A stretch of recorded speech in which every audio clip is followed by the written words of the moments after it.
Loose பண்ணீங்க அப்படின்னா you get இந்த மாதிரி உங்களுக்கு கிளாத் இங்கே ஹோல்ட் பண்ணிட்டு 2 கிளாத் இங்கேயும் காது மாதிரி கிளாத்தை எடுத்துக்கிட்டு நாட் போட்டுக்கோங்க. சென்டரில் போடாதீங்க. நான் வந்து இந்த கச்சம் உள்ளே போடுறோம்ல அதுக்கு கீழே தான் நாடாக போடுறேன், மேலே போடலை. போட்டுட்டு எல்லாத்தையுமே ஹோல்ட் பண்ணுற மாதிரி இந்த பின் கொசுவம், உள்ளே இருக்க கச்சம், ஃப்ரண்ட்டில் போட்டிருக்க நாட்டு, ஃப்ரண்ட்டில் டக் பண்ணது எல்லாத்தையும் கவர் பண்ணுற மாதிரி சேர்த்து தான் இதை டைட்டாக நம்ம இன்ஸ்கர்ட்டுக்கு கட்டுற நாடா மாதிரி டைட்டாக கட்டுவேன். ஸோ இப்படி கட்டிட்டா பாருங்கள், நல்லா கிளாத் நல்லா பெருசாக இருக்கணும். அப்போ தான் உங்களுக்கு வந்து மடி வரும். இல்லைன்னா பத்தலை அப்படின்னா தலைப்பு திருப்பி தான் வரும். நீங்கள் ப்ளவுஸ் போட்டதுக்கப்புறம் பார்த்தீங்கன்னா எவ்வளோ எக்ஸ்ட்ரா கிளாத் இருக்குது. ஸோ இந்த எக்ஸ்ட்ரா கிளாத்தோட இந்த ட்ரேப்பை கம்ப்ளீட் பண்ண முடியாது. ஸோ இங்கே பின் பண்ணிவிட்டு அந்த கிளாத்தை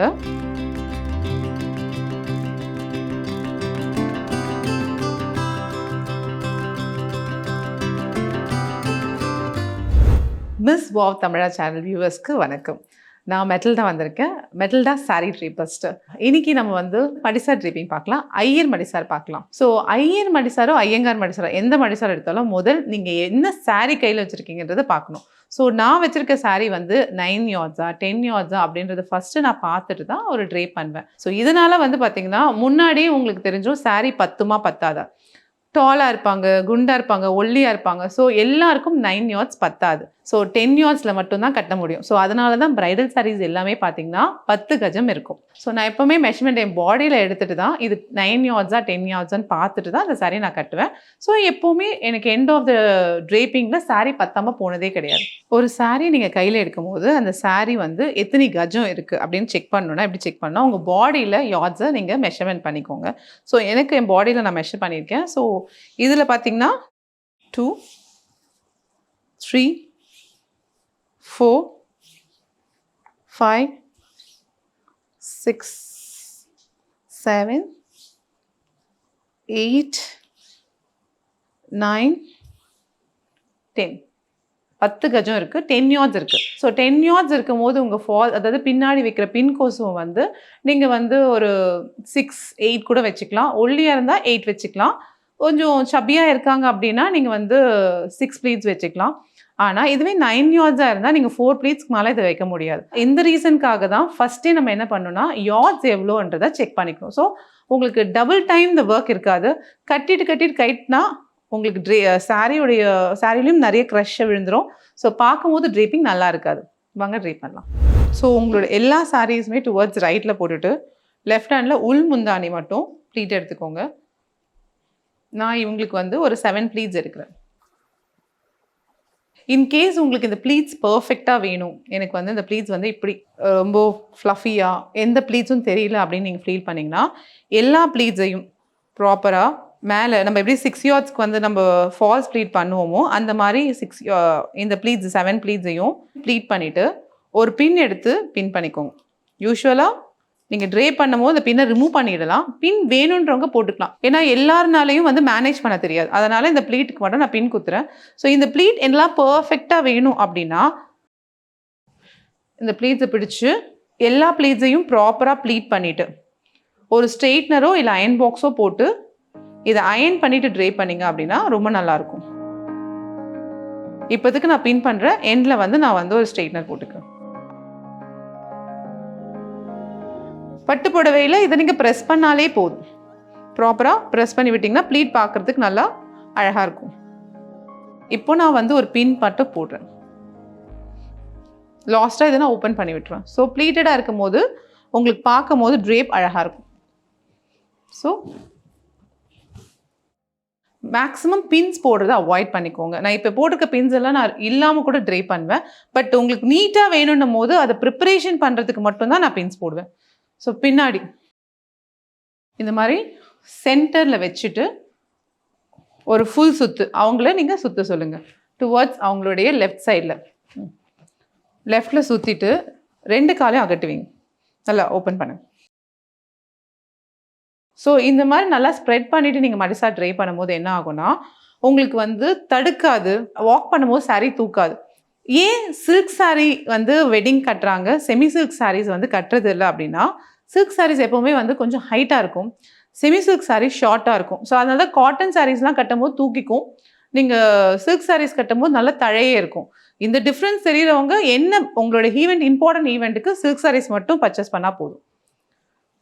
நல்லா லூஸ் பண்ணிங்க அப்படின்னா யூ கெட் இந்த மாதிரி உங்களுக்கு கிளாத் இங்கே ஹோல்ட் பண்ணிவிட்டு 2 கிளாத் இங்கேயும் காது மாதிரி கிளாத்தை எடுத்துக்கிட்டு நாட் போட்டுக்கோங்க. சென்டரில் போடாதீங்க, கொஞ்சம் சைடில் போடுங்க. ஒரு சிலருக்கு வந்து இது லூஸாக கட்டினா தான் ஓகே, பட் லூஸாக கட்டினீங்க அப்படின்னா பின் கொசுவம் வந்து கைண்டி வந்துடும். ஸோ அதனால் நல்லா அவங்கக்கிட்ட ப்ரீத் பண்ண முடியுதான்னு கேட்டுட்டு அதுக்கப்புறம் நாட் போடுங்க. நிறைய பேட்டர்ன் ஆஃப் ட்ரேப்பிங் இருக்குது. ஸோ இதுதான் பர்டிகுலர் அப்படின்னு நம்ம சொல்ல முடியாது. ஸோ நான் என்ன பண்ணுறேன் அப்படின்னா இந்த கார்னரையும் பிடிச்சு சென்டரில் டக் பண்ணிக்கிறேன்.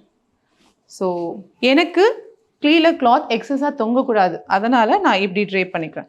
உங்களுக்கு வேறு பேட்டர்னில் பண்ண முடியும் அப்படின்னா பண்ணிக்கோங்க. நான் யூஸ்வலாக கிளைண்ட் எப்படி விஷ் பண்ணுறாங்கன்றதை பொறுத்து தான் நான் ட்ரேப் பண்ணுவேன். இன்றைக்கி நான் வந்து எனக்கு இங்கே எக்ஸ்ட்ராவாக கிளாத் வந்து தொங்குறதுல விருப்பம் இல்லை, அதனால நான் வந்து இப்படி டக் பண்ணியிருக்கேன். ஸோ இப்போது எல்லா கிளாத்தையும் எடுத்து அவங்க கால் கீழே போடாமல் இந்த கிளாத்தை நான் கீழே போட்டு I ask them to step front. ஒரே கால் மட்டும் முன்னாடி எடுத்துங்க. இதை பின்னாடி தள்ளிக்கலாம். ஸோ பின்னாடி திரும்பிக்கும். ஸோ இப்போ பின்னாடி திரும்பும் போது மட்டும் இந்த கிளாத்தை வந்து அவங்க காலில் ஹோல்ட் பண்ணால் போதும். இதுக்கு முன்னாடி அதை ஹோல்ட் பண்ணணும்னு அவசியம் கிடையாது. கால் அகட்டிக்கோங்க, பிடிச்சிக்கோங்க. இந்த மாதிரி பிடிச்சிட்டு அதுக்கப்புறம் தான் நீங்கள் இப்போ லிஃப்ட் பண்ணணும். இப்போ லிஃப்ட் பண்ணும்போது உங்களுடைய பின் கொசுவும், அதாவது இந்த ப்ளீட், அது வந்து டுவர்ட்ஸ் உங்களுக்கு லெஃப்டில் இருக்கான்னு செக் பண்ணிக்கோங்க. பண்ணிவிட்டு நல்லா 2 முட்டிக்கும் நடுவில் அந்த கச்சம் இருக்கணும் சென்டரில். இது நல்லாவே தூக்கிட்டு பின்னாடி டக் பண்ணணும். இதை நல்லா டக் பண்ணிவிட்டு இன்கேஸ் உங்களுக்கு இந்த எப்போவுமே கைண்டு விழுந்துருது அப்படின்னு நீங்கள் ஃபீல் பண்ணீங்க அப்படின்னா ஒரு நாடா வச்சோ இல்லை பெல்ட் போட்டோ இதை ட்ரேப் பண்ணுங்கள், இன்னுமே அது பர்ஃபெக்டாக நிற்கும்.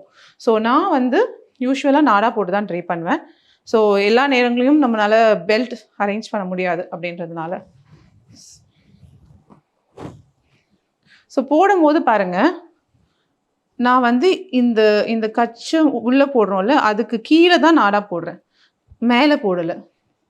போட்டுட்டு எல்லாத்தையுமே ஹோல்ட் பண்ணுற மாதிரி இந்த பின் கொசுவம், உள்ளே இருக்க கச்சம், ஃப்ரண்ட்டில் போட்டிருக்க நாட்டு, ஃப்ரண்ட்டில் டக் பண்ணது எல்லாத்தையும் கவர் பண்ணுற மாதிரி சேர்த்து தான் இதை டைட்டாக நம்ம இன்ஸ்கர்ட்டுக்கு கட்டுற நாடா மாதிரி டைட்டாக கட்டுவேன். ஸோ இப்படி கட்டிட்டா நீங்கள் மார்னிங் கட்டின ட்ரேப் கூட ஈவினிங் வரைக்கும் கலையாது. So ton.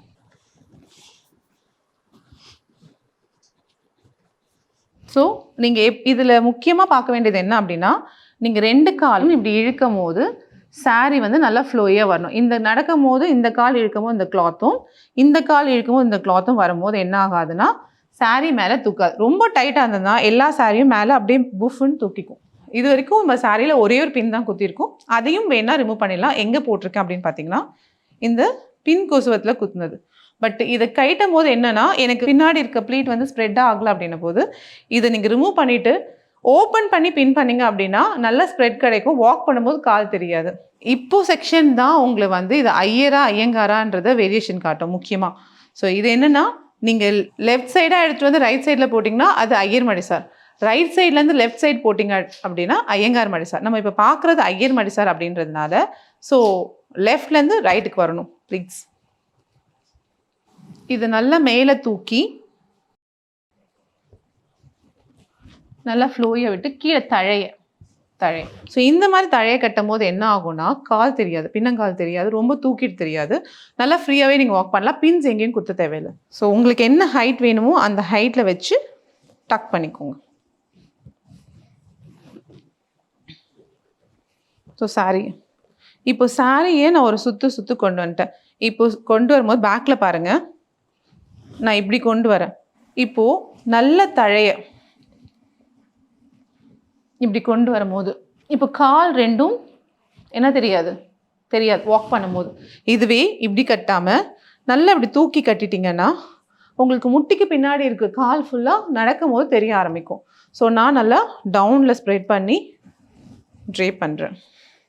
நல்லா அகட்டிக்கும். இப்போ உங்கள் காலை நல்லா அகட்டிக்க சொல்லணும்.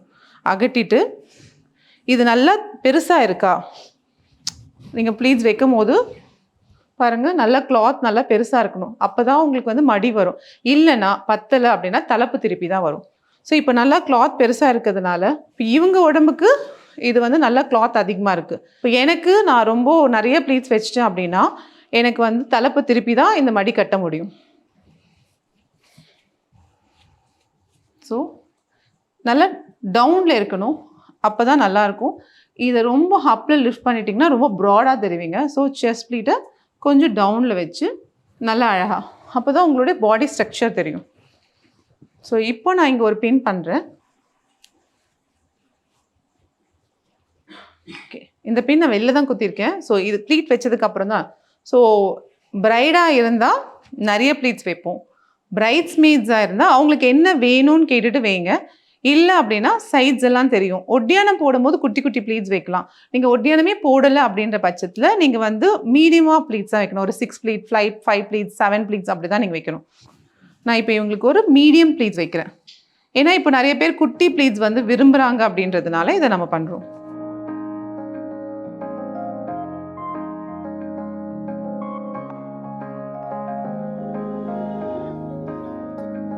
ஸோ அந்த ஆங்கிள், என்ன ஆங்கிளில் நீங்கள் ஃபஸ்ட் ப்ளீட் வச்சிங்களோ அதே ப்ளீட்டை ஃபாலோ பண்ணிங்க அப்படின்னா உங்களுக்கு இந்த இடத்துல சப்போஸ் அவங்க பெருசாக வேணும் அப்படின்னு சொன்னாங்கன்னா ப்ளீட்டை பெருசாக வைங்க.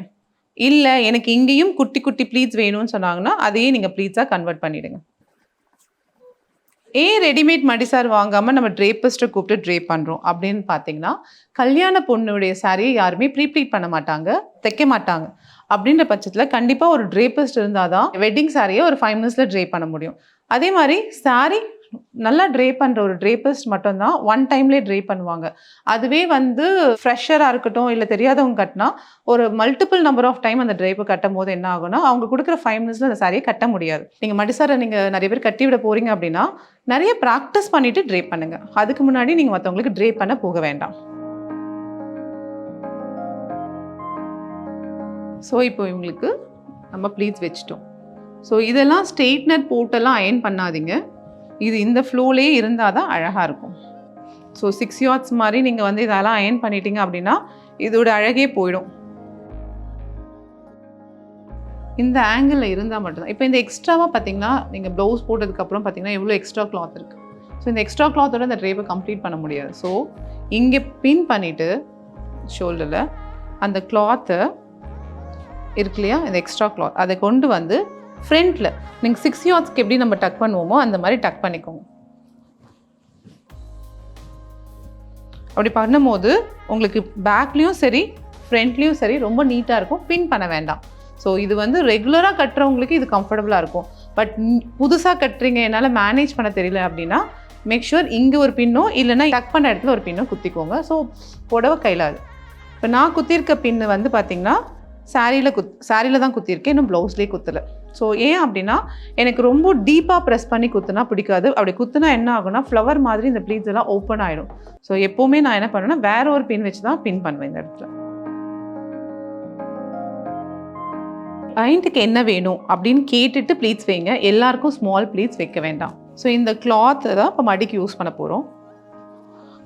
ஃப்ரண்ட்டில் அந்த கிளாத்தை கொண்டு வந்துட்டு ஜரி திரும்பாமல் இருக்கான்னு செக் பண்ணிக்கோங்க. தலைப்பு திருப்பி வரும்போது ஜரி திரும்பி இருக்கும், ஆனால் நம்ம தலைப்பை திருப்பலை. ஸோ ஜரி கரெக்டாக கிளியராக இருக்கும்.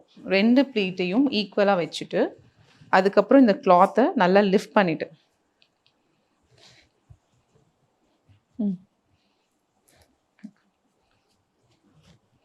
இப்படி டக் பண்ணிக்கோங்க. இதை பேக்கில் வரைக்கும் நீங்கள் சொருவலாம், இங்கே வரைக்கும் நீங்கள் சொருவலாம். ஸோ எவ்வளோ கிளாத் இருக்குன்றதை பொறுத்துட்டு. ஒரு சிலருக்கு இதை லூஸாக விட்டால் தான் பிடிக்கும், ஒரு சிலருக்கு இதை டைட்டாக வச்சா தான் பிடிக்கும்.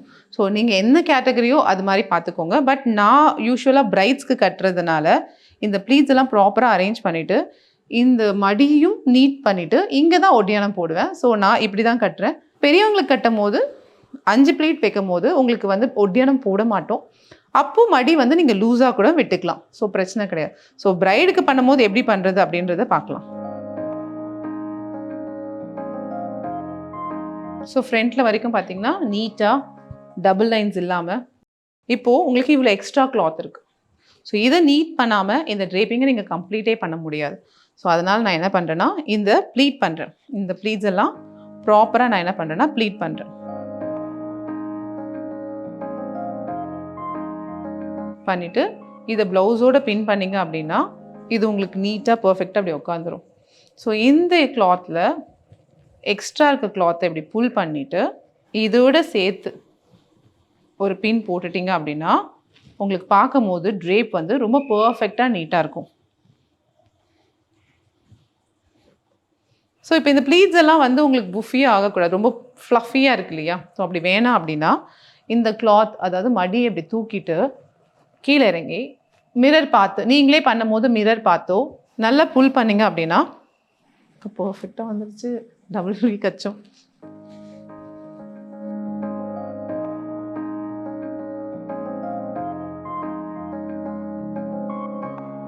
இந்த மடிசாரை கட்டுறதுக்கு ஜஸ்ட் 10 minutes போதும். ஸோ நீங்களும் இந்த வீடியோ பார்த்துட்டு மடிசார் கட்ட கற்றுப்பீங்கன்னு நான் நம்புகிறேன். Thank you so much. பாய்.